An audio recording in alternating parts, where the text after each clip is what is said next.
ঝুঁকিপূর্ণ এই সড়ক দিয়ে এখন আর তেমন যানবাহন চলাচল করে না। সাধারণ মানুষ যাতায়াত করে বিকল্প সড়কে। এতে একদিকে যেমন সময় বেশি লাগছে, অন্যদিকে বাড়ছে খরচও।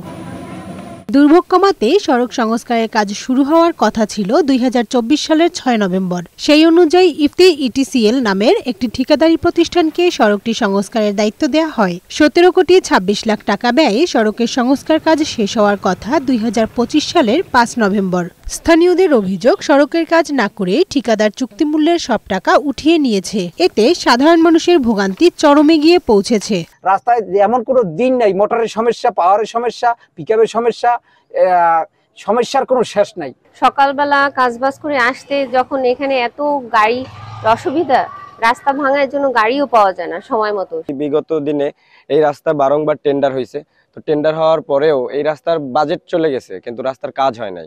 অনেক মানুষকে দেখানো হয়েছে, কিন্তু কোনো আমরা ফলাফল পাচ্ছি না। বিষয়টি নিয়ে দুদকে মামলা হয়েছে। মন্ত্রণালয় থেকে নির্দেশনা পেলে পরবর্তী পদক্ষেপ নেওয়া হবে বলে জানিয়েছে এলজিইডি।